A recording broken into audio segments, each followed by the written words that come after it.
Boa tarde, pessoal, tudo bem? Mais um vídeo do canal Cartório Gustavo Faria Pereira e a gente tá nessa saga, nessa luta junto com vocês no intuito de ter o sucesso. Até porque eu sei que esse ano vai ser um ano de desafios, mas os frutos vão ser proveitosos para quem se dispor a sair da zona de conforto. Ela é difícil sair, né, cara? Mas faz parte.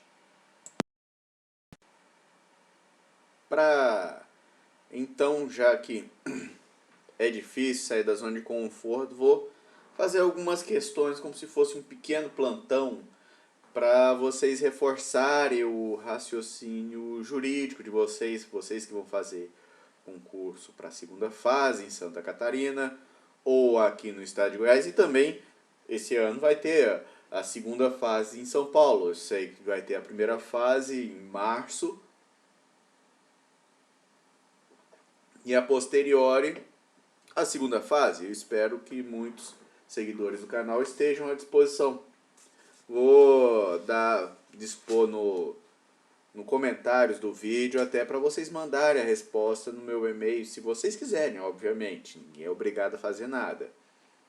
Aliás, ninguém é obrigado a se esforçar, mas também reclamar porque o outro está se dando bem já é outra história. Isso aí a gente tem que ser bem honesto consigo mesmo. E a pior pessoa que você vai conseguir é enganar a si mesmo. Eu vou pegar esse aqui, perguntando para concursos, e vou dar uma pequena revisão para vocês, até para vocês começarem a pensar e até utilizarem para aqui por exemplo, da publicidade. Lei dos Registros Públicos, é uma prova de São Paulo, 2008. Eu vou dar a questão para vocês. É compatível com a garantia de nobreza constitucional da inviolabilidade à intimidade, à vida privada, à honra e à imagem das pessoas, a regra ditada no artigo 17 da Lei Federal número 6.573, quando estabelece que qualquer pessoa pode requerer certidão do registro sem informar ao oficial ou ao funcionário o motivo ou o interesse do pedido, obviamente essa questão estaria bem válida para ser cobrada em 2008, em 2022, mesmo 14 anos depois tendo passado, mas o teor da publicidade do registro público, a qualidade do registrador, os princípios para você articular. E eu vou lançar um desafio. Que tal você mandar essa resposta no meu e-mail? Ou até nos próprios comentários aqui. Vale a pena, até para você começar a pensar juridicamente falando. Até porque eu falo, estude pelos princípios. Estude de forma verticalizada dentro de um concurso, que aí vocês vão ter até vantagem até para fazer o método chutístico. Talvez você não saiba de um elemento pontual, mas a partir dos princípios, juridicamente falando, você começa a dar um raciocínio e uma tese, antítese e síntese. É um raciocínio dedutivo. Toda dissertação ela tem um raciocínio dedutivo numa questão. Vamos prosseguir aqui para uma outra questão, cobrada em 2014, VUNESP TJSP Cartórios. É uma dissertação e, por ironia, para os nossos meninos, nossas meninas, nossos egressos do ensino médio, foi cobrado no Enem. E foi cobrado no concurso para São Paulo em 2014. Dissertação da função do registro civil das pessoas naturais. Competência, prazos e requisitos na lavratura dos atos de nascimento, casamento, óbito, averbação e anotação. Ou seja, você tem que saber a diferença entre os institutos, os prazos, ou seja, é pegar a lei 6.015 e naquele prazo exíguo de 4 horas você começar a destrinchar as questões. Parece fácil, mas naqueles, dito na linguagem militar, o sanhaço, você fica com certa dificuldade em responder e não num formato tão preciso, numa precisão de texto tão boa quanto deveria ser. Esse que é o maior problema num candidato. Por isso que o treino ele é muito bom e a leitura ela faz seu brainstorm. Então, faça sua leitura, mas pratique.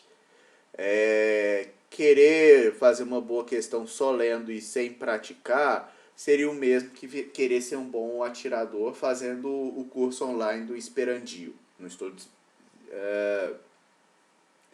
desmerecendo para quem for CR ou for gostar do mundo do tiro, talvez conheça esse operador e não estou criticando o curso online, mas como se diz, são coisas que você não aprende na teoria. Você não vai virar médico lendo Sobota. E por aí vai. Então, praticar naquelas folhas pautadas vai te fazer muita diferença. Mais uma questão que eu estava vendo aqui, até do Tribunal de Justiça de Santa Catarina, 2008, TJSC, cartórios, ingresso 2008, o candidato deverá elaborar peça de certidão de nascimento ocorrida em casa, sem assistência médica de gêmeo, que morreu logo após o nascimento, tendo registrando falecido outros 3 irmãos vivos. Os dados e elementos necessários a esse propósito devem ser de autoria do candidato. Olha só, já passo uma dica boa. Além que eu sempre dou dica do André Vilaverde, mas para não ficar no marasmo de sempre, da editora do VFK, do Vitor Frederico Kimpel. Peças fundamentais notariais e registrais, esse cara é ótimo, as peças dele são sucintas, boas. Professor Gustavo, eu não tenho dinheiro. Cara, vai no cartório mais próximo e pede os modelos. Sério. Você já tenta fazer isso e o tabelião da sua comarca vai ser muito solícito em fazer isso. Modelos, fala com o tabelião, fala com o registrador. Ele vai te atender com muito prazer, com muita felicidade. Ok? E isso eu falo com conhecimento de causa. Quantos colegas já foram lá no meu cartório para pedir ajuda? E eu falo. Tabelião nem registrador morde. A gente está aqui para ajudar a comunidade. Alguns não, alguns nem estão morando aqui no Brasil, para ser sincero, mas a maioria é parceiro da comunidade. Outra questão para vocês trabalharem o raciocínio jurídico de vocês. VUNESP, Tribunal de Justiça de São Paulo, Cartórios 2016. É apresentada para averbação perante o Registro Civil das Pessoas Jurídicas, ata de assembleia de eleição de presidente e ratificação de atos administrativos anteriores. Constatou o oficial que não havia averbação das atas de assembleia e eleição de presidente da associação nos últimos 10 anos, quando, pelo estatuto original, o mandato de presidente seria bienal. O requerente da averbação esclareceu que a entidade estava inativa há alguns anos e que agora surgiu a intenção de retomar as atividades, sendo realizada a assembleia que elegeu o novo presidente e ratificou os atos praticados nos últimos anos.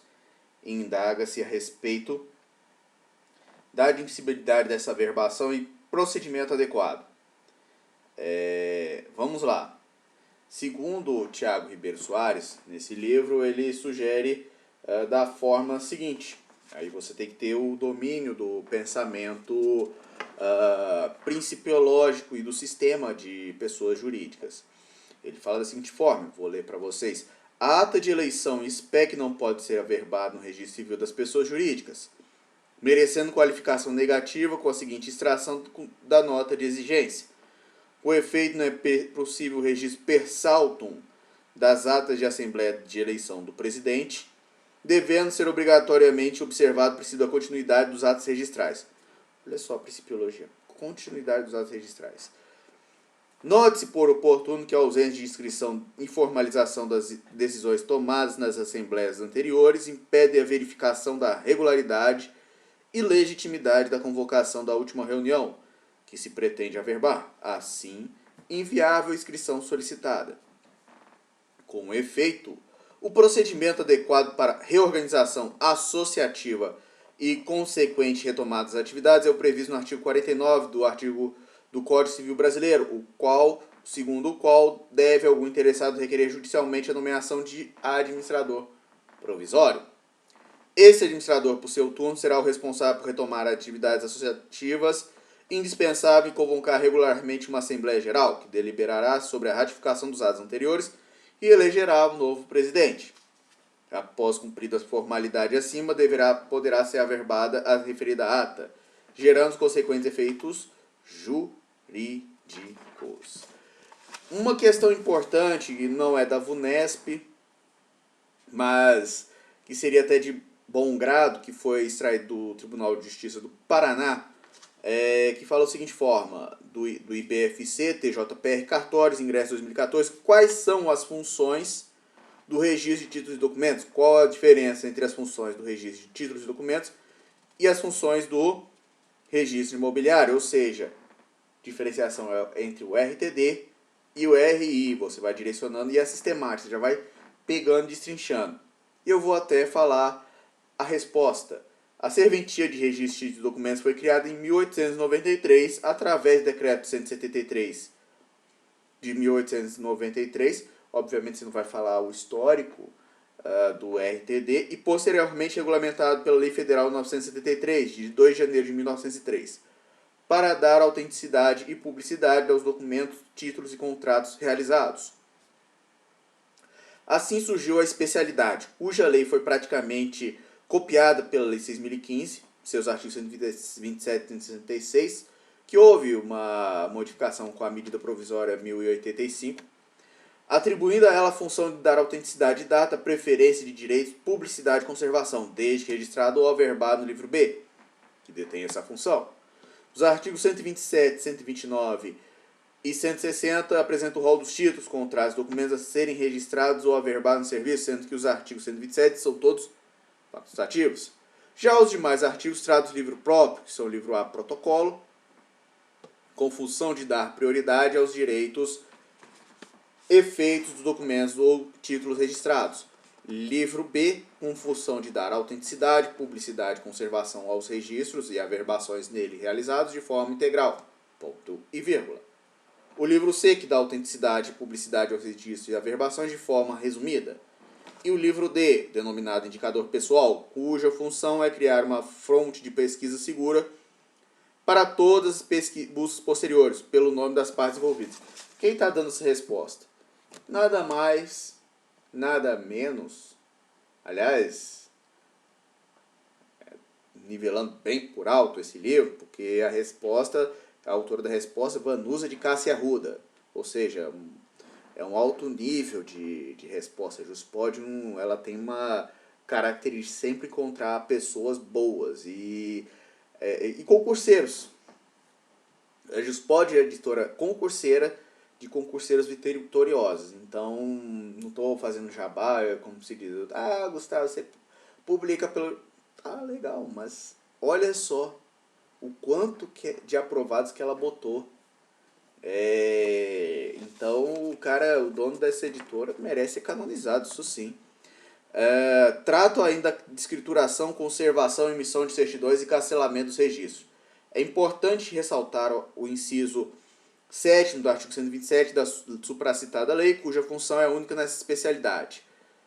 Trata-se do registro de qualquer documento para sua conservação, ou seja, o cidadão poderá conservar ou perpetuar, como preferem alguns autores, seus documentos no registro de títulos e documentos, solicitando posteriormente uma certidão cujo valor é igual ao do original. Por último, o parágrafo único do artigo 127 trata da função residual da especialidade. Eu inseriria até o princípio da preponderância também. Por esse parágrafo, caberá ao registro de títulos e documentos a realização de quaisquer registros não atribuídos expressamente a outro ofício. Isso significa afirmar que todo novo documento, título ou contrato que vier a surgir na esfera jurídica sem que sua lei regulamente o local do registro, caberá a efetivação do registro nesta especialidade. Concluindo, as funções do registro de títulos e documentos são principalmente as de autenticidade de data, publicidade e conservação, prioridade e efeito erga omnes, tudo em relação a atos ou negócios jurídicos em relação aos bens móveis e demais que assim se classifiquem. A principal diferença em relação ao registro imobiliário é que essa especialidade tem a função de transferir a propriedade móvel e garantir as garantias onde o imóvel seja objeto. Vocês terem uma noção e uma opinião jurídica. Uma questão inusitada que eu peguei aqui da prova de ingresso de Santa Catarina, que é música vão fazer, e também é importante para o concurso de Goiás, que versa sobre a lei de aquisição de imóvel rural por estrangeiro. É uma prova antiga, quase 14 anos, mas a dinâmica ela é importante. Eu vou dar um enunciado para vocês. Tatiana Menestrel, espanhola residente no Brasil, compareceu na escrivania de paz, da qual você é titular, solicitando a lavratura da escritura de compra e venda de imóvel que pretende adquirir, situado em área rural, contendo 5 módulos. Indique a fundamentação legal e as formalidades necessárias para a lavratura do ato. Ou seja, você tem que saber a lei, os institutos da lei 5.709. Outra coisa, uma pegadinha aqui, as atribuições da escrivania de paz pelo Código de Normas de Santa Catarina também, para ver se pode ou não lavrar uma escritura pública de compra e venda de área rural, os requisitos da lei 5.709 e o seu decreto. E, obviamente, espero que vocês tenham isso a tempo, pelo menos para o concurso de Goiás. Se você não comprou, compre agora. Ok, pessoal? Não tô de zoação, não tô de brincadeira, porque eu quero bem de vocês e eu falo sério. Sou uma pessoa brincalhona, mas eu quero que vocês tenham sucesso na atividade de vocês. Outro item extremamente importante, e foi uma questão extraída do Tribunal de Justiça de Rondônia, apesar que a banca foi IESES e o concurso Santa Catarina foi FGV, como todos sabem, e Goiás a VUNESP, que é a mesma de São Paulo, a lei é a mesma. Não estamos cobrando o Código Notarial Espanhol ou a lei de registro pedial de Portugal. A lei é toda, então elas são boas para você se inspirar, certo? Carmen Almeida é proprietária de um terreno localizado a 50 metros do mar continental. Ela é detentora de escritura pública, a qual foi levada a registro na matrícula do imóvel junto ao cartório de registro imobiliário de sua cidade, porém sem a outorga formal da União quanto ao domínio do bem imóvel.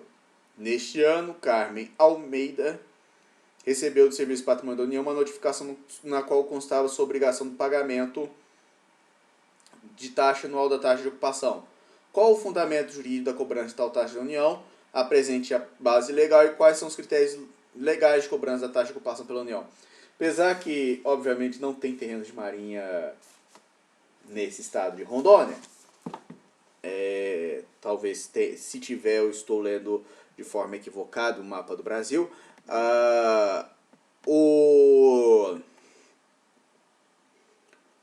O que acontece? É bem aplicável ao concurso de Santa Catarina, porque pega um litoral bem grande e é quase que, já vi esse último concurso, pelo menos na prova objetiva, caiu sobre as linhas de Jundu e terrenos de marinha, o Decreto-Lei 9.760. Então tem que ficar bem atento sobre isso. Sem contar a posição do STJ jurisprudencial. Por isso que eu falo, decorem as súmulas, pelo amor de Deus. Não custa nada vocês lerem antes. É menos de 2 horas de estudo que pode botar décimos ou pontos a mais no seu sucesso. Eu quero que vocês passem no concurso. Ok, pessoal? Era isso a primeira parte da revisão. Fé no Pai, que o Audi sai. Muito obrigado. E 2022 vai ser o ano. Meu sonho vai sair na cor azul Navarra.